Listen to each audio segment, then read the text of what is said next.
Sa paligsaang Urabuto Satsujin, una naglaban ang Hokage team laban sa Ku team. Sa unang round, tinalo ng Hyomon Ken ni Dylan si Daikoku. Sa ikalawang round, nagtabla ang Nani Minamiyo at Kuchibashio ni Max. At sa ikatlong round, tinalo ng Kazeno Chumi ni Aira ang tusong si Fujimaru. Ngayon, ang pangkat na Hokage may 2 panalo at 1 tabla. Sa ika-4 na round, ang maglalaban ay sina Saicho at Reka. Taglay ni Saicho ang mahiwagang Shikigami at si Reka naman ay taglay ang kapangyarihan ng 2 Flame Dragons. Nadare. Ang sayaw ng mga buhay na papel.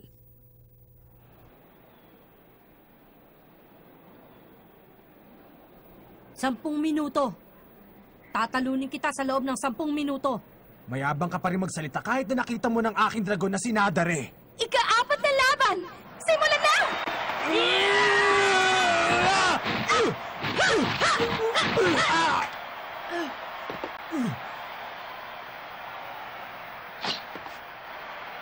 Mahusay si Saicho. Kaya niyang tapatan ng kakayahan ni Reka sa pakikipaglaban. Ang batang yan ay bihasa sa anuman laban. Hindi na masama. Ang Ku ay lumalaban upang makamit ang dalisay na lakas.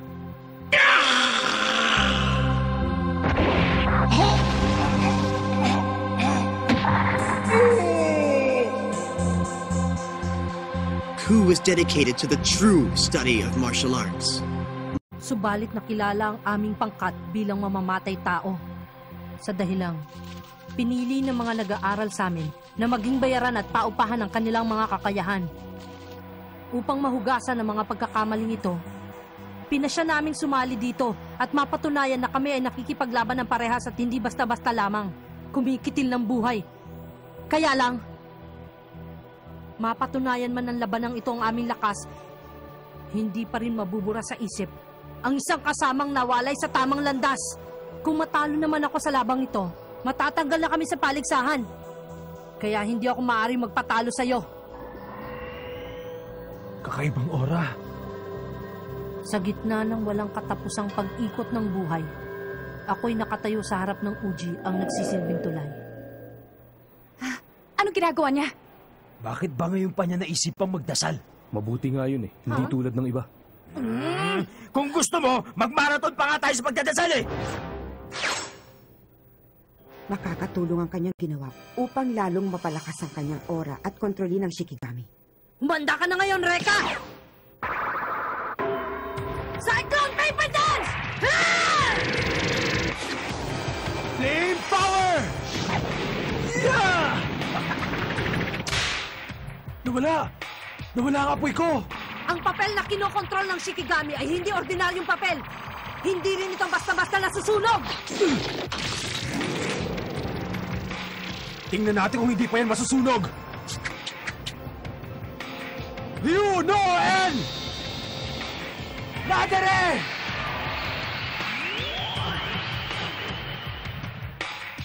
Yeah! Anong...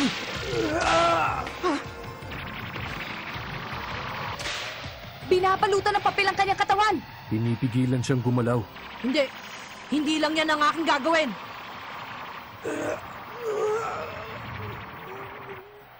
Tinatakpan din ito pati ang bibig niya. Nanganganib na ngayon si Reka. Pinipigilan din ito ang kanyang paghinga. Reka! Hindi na siya makakahinga! Tayo na magbigay galang sa patay, ha? Pinapractice ko lang sarili ko sa lamay niya, ha? Tigilan mo yan!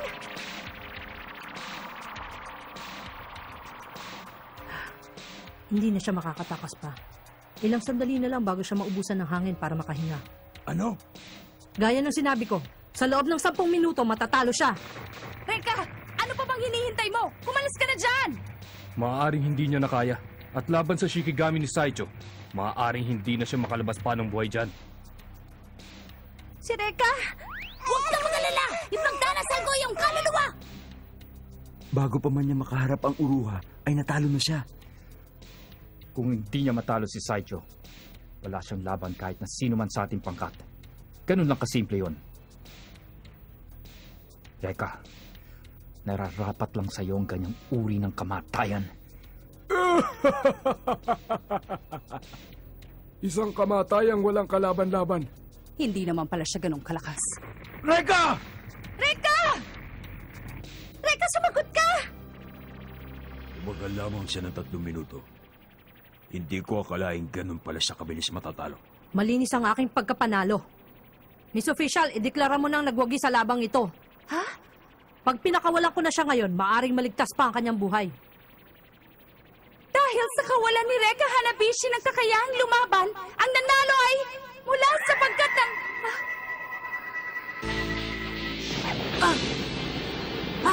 Ano yan? Ibang klase ang apoy niyan. Ang aking Shikigami! Nakawala siya!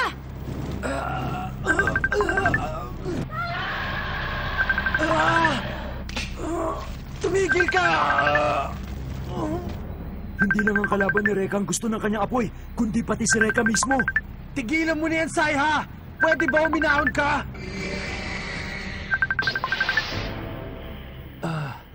Kumpara kay Nadari, masyado pa rin matigas ang ulo mo at pinahihirapan ako. Wala akong alam na sandatang nakakaputol ng aking Shikigami. Anong klaseng talim ba yun? Ryuna and First Dragon, Saiha! Ito ang aking Fireblade! Magaling, anak. Nang mabalutan si Reka, tinangka niyang pakawalan ng lahat ng mga dragon. Hindi sila makalabas, subalit ipinako ni Sai ang kanyang lakas sa isang maliit na butas. At doon niya ibinuhos ang lahat ng kanyang kapangyarihan.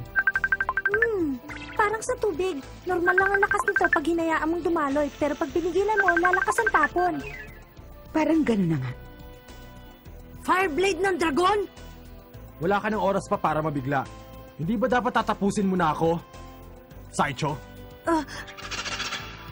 Pero mabibigo ka lang dahil hindi ako matatalo. Kung di ikaw!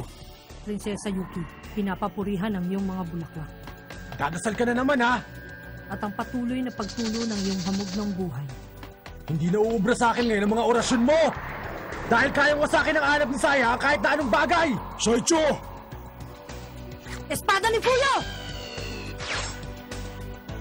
Yeah! Hindi pwede to. Naging espada ang papel?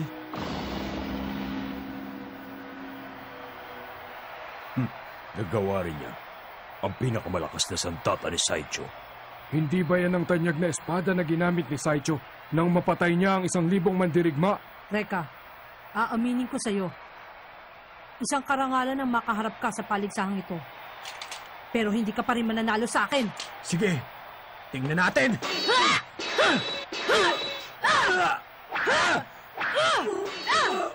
Nakakatuwa naman. Nalampasan niya ang Shikigami at ngayon ay lumalaban na ng patas kay Saicho. Inimbita ko siya sa paligsahang ito. Sayang ang aking plano kung hindi niya malalampasan yan. Mastan mo, tumaganda na ang laban. Subalit wala pa rin nakakaalam kung matatalo ng espadang dragon ni Reka ang tanyag na espada ni Saicho. Tingnan nyo, hindi pa rin nasusunog ang kanyang espada kahit na ilang beses itong nadarang sa apoy ng espada ni Reka. Ang kanyang aura ang bumabalot at nagliligtas sa kanyang espada. Pinahanga niya ako sa taglay niyang kakayahan.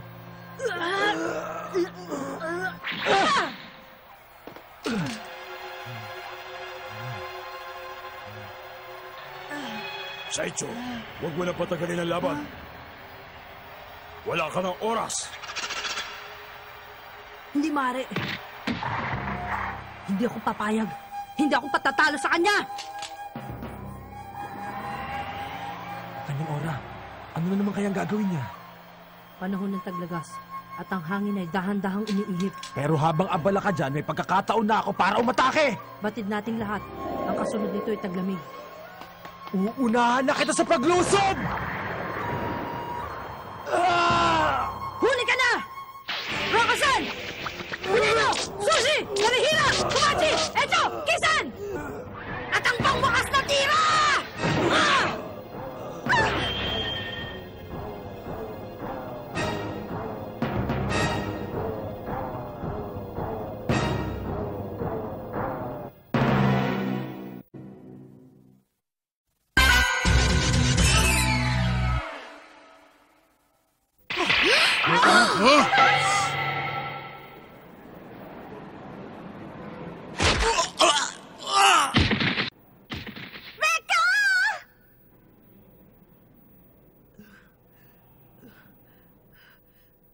Ngayon, sigurado na akong tapos na siya. Sige na, sabihin mo nang nanalo sa labang ito. Sandali lang. Kaya ko pa rin lumaban. Nakakatayo pa rin siya pagkatapos ko siyang hiwain ng aking espada. Makapangyarihan talagang ginawa mong pag-atake. Kung ginawa mo yun noong una pa lang, baka nasirang reka na ako ngayon. Hindi ka na kasing lakas gaya nung nagsisimula pa lang tayo. Dahil nagmamadali ka para manalo. Ang sabi mo, kaya mo akong talunin sa loob ng 10 minuto. Pero ang totoo, kaya mo lang lumaban sa loob ng 10 minuto. Sabihin mo, tama ba ako o hindi? Hindi mo alam ang buong katotohanan. Saicho! Huwag ka mag-alala, Master. Oo, hindi ka nagkakamali dahil ang aking katawan ay hindi makakayanan ng mahabang labanan. 10 minuto ang aking hangganan. Ang dahilan ng aking kahinaan ay naganap ng sinubukan kong pigilan ang karamihan sa aming mga mag-aaral. Emilio! Takeshi! Zano! Sino kayang may kagagawa nito? Bakit nangyari ito ngayong wala si Master Kukay? Kami ang may kagagawa niyan. Gamit ang kakayahan ng Ku. Anong sinabi mo? Nagkaroon kami ng maliit na pagtatalo dahil nagkaiba ang aming mga paniniwala. Sabi namin, kikita kami ng malaki gamit ang kakayahan ng Ku. Hindi kayo mabubusog kung puro laban lang ang gagawin namin. At saka may mga utang din kaming dapat na bayaran. Napag-alaman ko nga na ang ilan sa inyo ay bayarang mamamatay tao. Bakit nyo dinungisan ang ating karangalan? Master Saicho, bakit hindi ka gumising sa katotohanan? Tulungan mo na lang kami. Sigurado yayaman ka. At kung hindi ako pumayag, kamatayan para sa'yo! magbabayad kayo!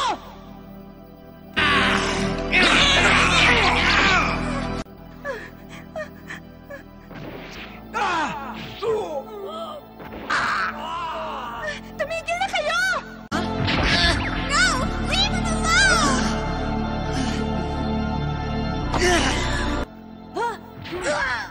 Saicho! Bubusin ko ngayong lahat! Dahil sa kahangalan ng aming mga mag-aaral, naging tanyag ang aking pangalan sa pagpaslang ng 1,000 mandirigma. Ang labang yon ang nagbigay sa akin ng sugat na nagbubunga ng aking kahinaan. Kung ang kaya mo lang ay lumaban sa loob ng 10 minuto, kung ganun, wala ka ng oras. Paano na yon? Simple lang. Tatalunin kita sa loob ng 1 minuto. Tingnan natin kung kaya mo! Hindi ako patatalo para sa karangalan ng aming pangkat! Fireball Nadare! Hindi ako babagsak sa paligsahang ito. Nuno Sarashi! Ha? Anong... Ha! Sinangga lamang niya mga fireball ni Nadare. Nilibing niya sa arena ang Flame Dragon na si Nadare.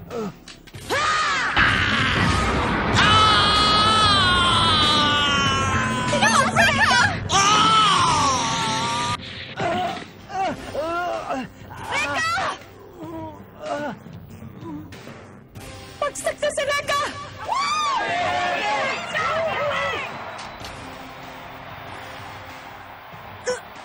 Ha? Nawawalan na ng lakas si Saicho.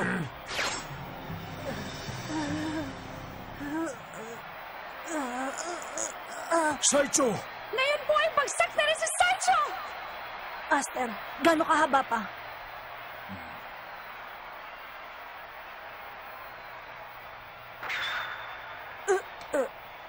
Gamitin mo ito, Saicho. Isakripisyo mo lang yung natitirang lakas sa karangalan ng Ku. Kahit na buhay mo pa ang maging kapalit. Opo.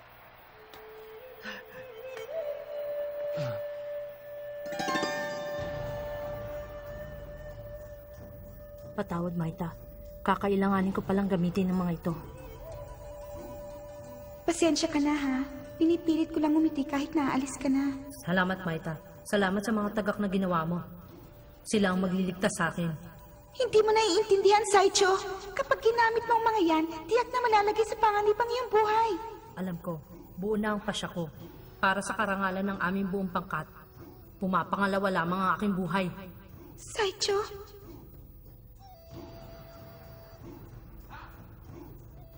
Patawarin mo ako. Ha? Ibang klaseng ora yan. Sa malayong bayan ng Asahina, 200 taon na ang dumaan. nang umulan ng 1,000 tagak mula sa kalangitan. Wow! Parang Christmas tree! Kanino ka ba talaga kumakampi? Hindi mo ba alam na ang bawat papel na tagak na yun ay kayang pasabugin ng buong arinang ito? Ha? Masama na yan, Reka! Reka! Kilos na!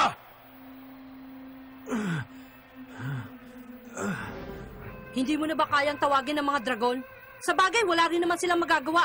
Kahit na dumating pa sila, makakaiwas ang mga tagak at aatakihin ka. May sasabihin ako sa iyo. 2 lang kayong nakalabang ko na mahigit sa 10 minuto. Ang isa ay si Master Kukay. Isang malaking karangalan para sa akin. Ilalagay mo bang lahat ng iyong natitirang lakas sa mga tagak na yan? Yun lang ang tanging paraan para matalo kita. Para sa aming karangalan. Naway tanggapin ninyong lahat ang puwersang naglalaman ng aking buhay! Malagay mo, ano naman kaya ang gagawin ni Reka?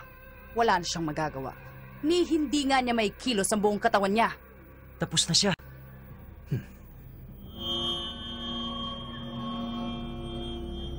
Lipad! 1,000 tagak! Ang ganda. Hilib ako sa kakayahan mo, Saicho. Kaya lang... hindi rin ako pwedeng matalo sa paligsahang ito! Maaari na kayo lumabas! Nadare! Anong...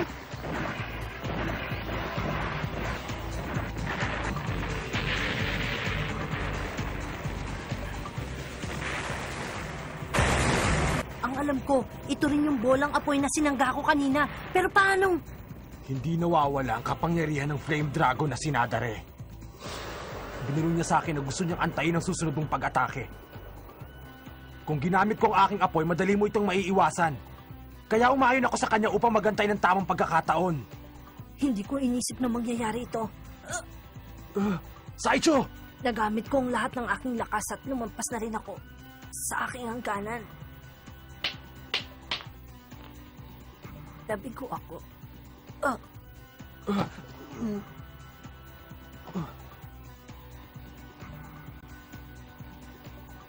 Buhay pa siya! Ang nanalo si Reka Hanabishi! Ayos na! Nakalusot tayo sa unang laban! Ang galing mo, Reka!